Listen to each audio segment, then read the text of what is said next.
نبی صلی اللہ علیہ وسلم نے فرمایا کہ تم سے پہلے لوگوں میں ایک شخص گزرا جس نے 99 قتل کیے، اور 99 قتل کرنے کے بعد اس کو احساس ہوا کہ اب وہ توبہ کرنا چاہتا ہے، تو وہ لوگوں کے پاس گیا اور لوگوں سے جا کے پوچھا کہ مجھے کسی ایسے شخص کا، کسی ایسے عالم کا پتہ بتاؤ جس کے پاس جا کے میں یہ بات کر سکوں، اس سے پوچھ سکوں کہ کیا میری توبہ قبول ہو سکتی ہے کہ نہیں ہو سکتی۔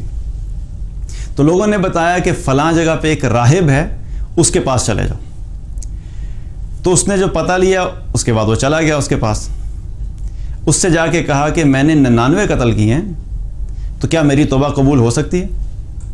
تو اس راہب نے کہا تمہاری توبہ تو بالکل قبول نہیں ہو سکتی۔ تو جب اس نے یہ کہا تو اس شخص نے اس راہب کو بھی قتل کر دیا، اور جب اس کو قتل کیا تو کیا ہو گیا، اب سینچری پوری ہوگی، 100 قتل پورے ہو گئے۔ پھر لوگوں کے پاس گیا کہ مجھے کسی ایسے عالم کا پتہ بتاؤ کہ جس سے جا کے میں پوچھ سکوں کہ کیا میری توبہ قبول ہو سکتی ہے کہ نہیں ہو سکتی۔ تو لوگوں نے کہا کہ فلاں جگہ پہ ایک عالم ہے، تم اس کے پاس چلے جاؤ، اس سے پوچھ لو۔ اب وہ شخص اس عالم کے پاس گیا اور جا کے اس عالم سے کہا کہ میں نے 100 قتل کیے ہیں، تو کیا میری توبہ قبول ہو سکتی ہے کہ نہیں ہو سکتی؟ تو اس عالم نے کہا کہ کون ہے جو تیرے اور تیری توبہ کے درمیان حائل ہو سکے؟ تمہاری توبہ قبول ہو سکتی ہے، تم توبہ کرو، اور فلاں جگہ پہ ایک بستی ہے جس میں نیک اور صالحین رہتے ہیں، تم اپنی بستی کو چھوڑ کے ان لوگوں کی بستی میں چلے جاؤ، صالحین کی بستی میں چلے جاؤ، وہاں پہ لوگ عبادت گزار ہیں، اور بس توبہ کر کے تم اس بستی کی طرف چلے جاؤ۔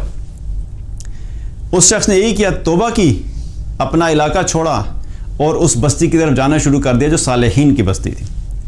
اب وہ اس بستی کی طرف جا رہا تھا کہ راستے میں اس کو موت آ گئی۔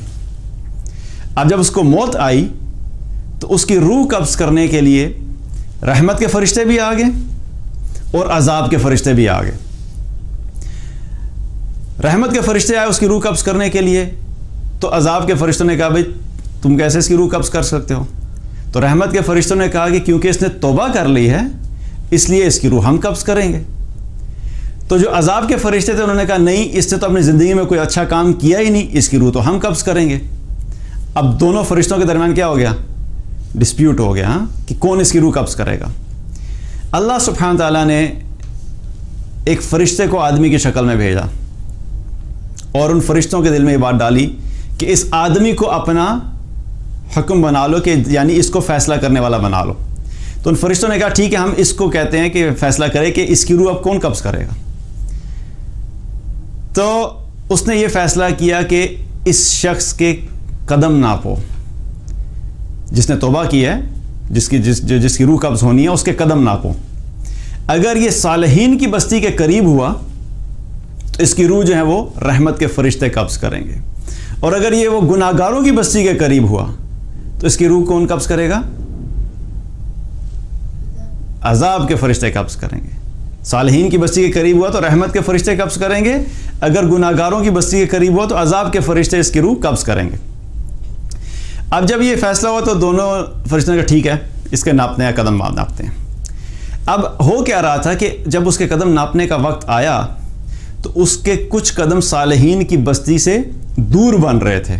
سو بیسیکلی اس رول کے تحت وہ اس کو کیا ہونا تھا، اس کو عذاب کے فرشتوں نے اس کی روح قبض کر لینی تھی، کیونکہ وہ صالحین کی بستی سے دور تھا۔ تو جب اللہ سبحانہ تعالیٰ نے یہ دیکھا کہ اس کے چند قدم جو ہیں وہ صالحین کی بستی سے دور ہیں، تو اللہ سبحانہ تعالیٰ نے صالحین کی بستی کی جو زمین ہے اس زمین کو حکم دیا کہ اس شخص کے قریب ہو جاؤ، اور جب وہ قدم ناپے گئے تو وہ شخص صرف ایک بالش صالحین کی زمین کے قریب تھا، اور اس کی روح کو رحمت کے فرشتوں نے قبض کیا اور اللہ سبحانہ تعالیٰ نے اس کی بخشش کر دی۔ یہ سارا واقعہ ہے جو اس حدیث میں موجود ہے۔ اب اس حدیث میں اگر دیکھا جائے تو اتنے سارے ہمارے لیے سبق ہیں کہ ہمیں سمجھنا چاہیے کہ کیا کیا چیزیں ہیں جو کہ ہم تک پہنچی ہیں۔ سب سے پہلی چیز کیا ہے کہ اس نے کیا کیا، وہ بہت بڑا گناہگار تھا۔ 1 قتل، 2 قتل، 10 قتل، کتنے قتل کیے تھے؟ 100 قتل کیے تھے، 100 قتل۔ تو 100 قتل کرنے کے بعد بھی اس کے دل میں احساس پیدا ہوا کہ میں نے بڑے گناہ کیے ہیں، میں نے بڑی اللہ کی نافرمانی کر دی، اس کے دل میں یہ احساس پیدا ہوا کہ اب مجھے توبہ کرنی چاہیے۔ تو کیا پتہ لگتا ہے کہ انسان کی زندگی میں کوئی بھی وقت ایسا ہو سکتا ہے کہ اس کے دل میں یہ احساس پیدا ہو جائے کہ وہ اس نے اللہ کی نافرمانی کی اور وہ توبہ کی طرف آ جائے۔ ہمیں ججمنٹ پاس کسی پہ نہیں کرنی چاہیے۔ ہم کئی دفعہ ہوتا ہے لوگوں کو دیکھ کے کہتے ہیں یار اس کو تو پچھلے میں 20 سال سے دیکھ رہا ہوں، اس نے ایک نماز نہیں پڑھی، میں اس کو پچھلے 30 سال سے دیکھ رہا ہوں، یہ تو فلاں جو ہے یہ زنا کا عادی ہے، یہ شراب کا عادی ہے، اور میں تو اس کو اس کی تو توبہ قبول نہیں ہو سکتی، یہ تو سیدھا جہنم میں جائے گا۔ ہم فوراً ججمنٹ پاس کرتے ہیں۔ ہمیں نہیں پتہ کہ اللہ سبحانہ تعالیٰ کب کس شخص کو اس چیز کی توفیق دے دے کہ وہ سچی توبہ کرے، اور عین ممکن ہے کہ اس دنیا سے جانے سے پہلے وہ سچی توبہ کر لے اور اللہ سبحانہ تعالیٰ اس سے راضی ہو جائے۔